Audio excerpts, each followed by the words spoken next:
Okay, so almost everybody has heard about things like the Great Reset or the Great Resignation, but we don't hear it talked about as often the Great Reshuffle. And the Great Reshuffle is something that churches in particular have been encountering since the events of 2020.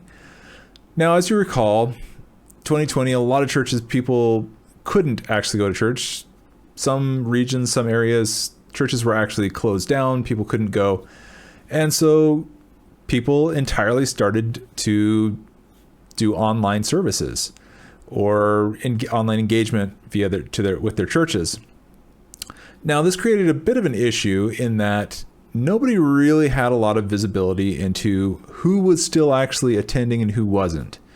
On the one hand, it looked like sometimes people were coming in and joining your church, and you're going, okay, this looks great. We're actually growing. But then once it came time for everybody to stop doing online, which probably isn't a great idea, you should probably still do something online.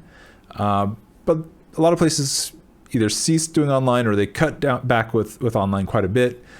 And everything on premise resumed, but the numbers didn't really return. I've seen some churches where they were telling me, yeah, we had 2,000, 3,000 people.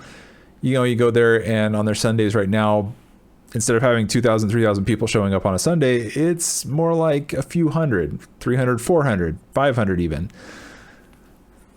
What that tells me is that they were part of the reshuffle. Now, some churches net positive during the reshuffle, some net negative during the reshuffle. Some of them had massive growth, and they're telling, and I've talked to churches where they closed down membership applications because they said, we just got too many members, we don't know what to do.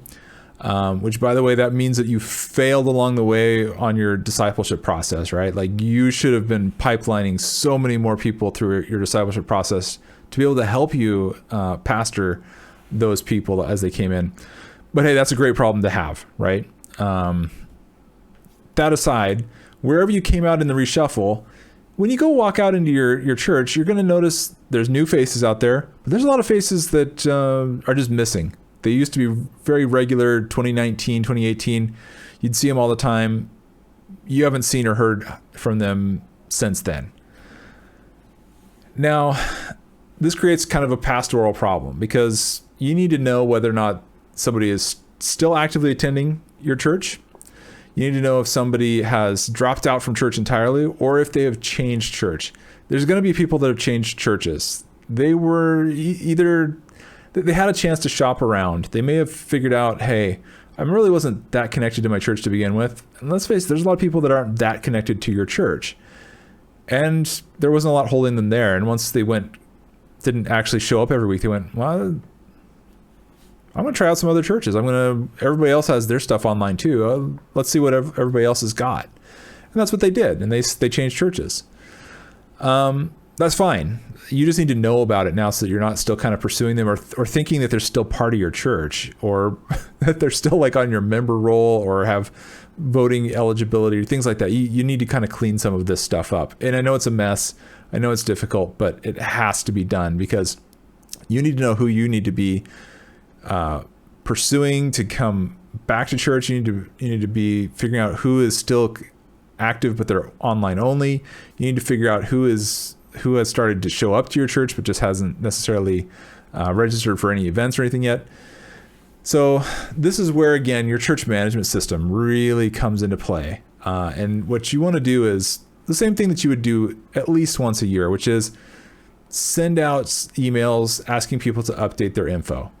You're going to want to do this in your service as well, and just try and update everything. Hopefully you've been using your church management system to track like small group membership and small group attendance, joining classes, other things that you could have been tracking was volunteering, things like that.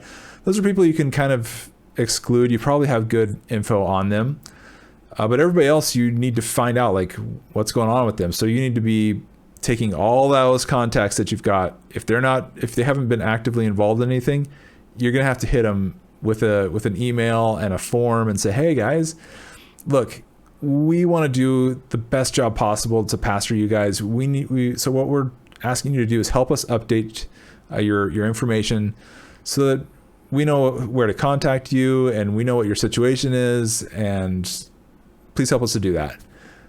And, you're going to get a percentage of people that are going to respond to that. That's a start. It won't be enough for you to get a complete listing of everything. You're going to have to do this for a few weeks in a row. You're going to have to announce it from the state pulpit a few times. Then you're going to have to get volunteers, elders, whoever, maybe even some of the staff, to come together and start calling the people that haven't actually responded. And you might find out some people passed away and you didn't know about it. That does happen.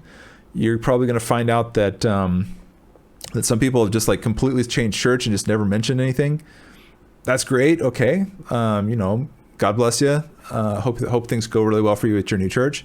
You're going to find out that some people just kind of quit your church and just kind of haven't been involved.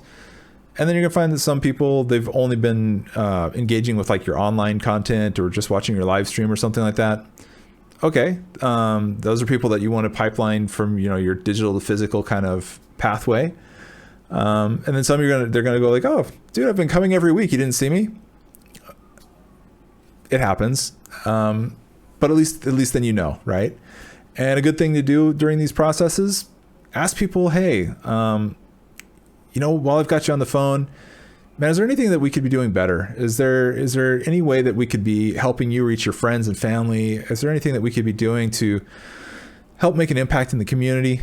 These are great opportunities for you to get not just those quantitative things, but those qualitative things to find out what you can about them, their situation, and it'll give you ideas on how to help them and what resources you could give to your congregation to help them in the situations that they are in.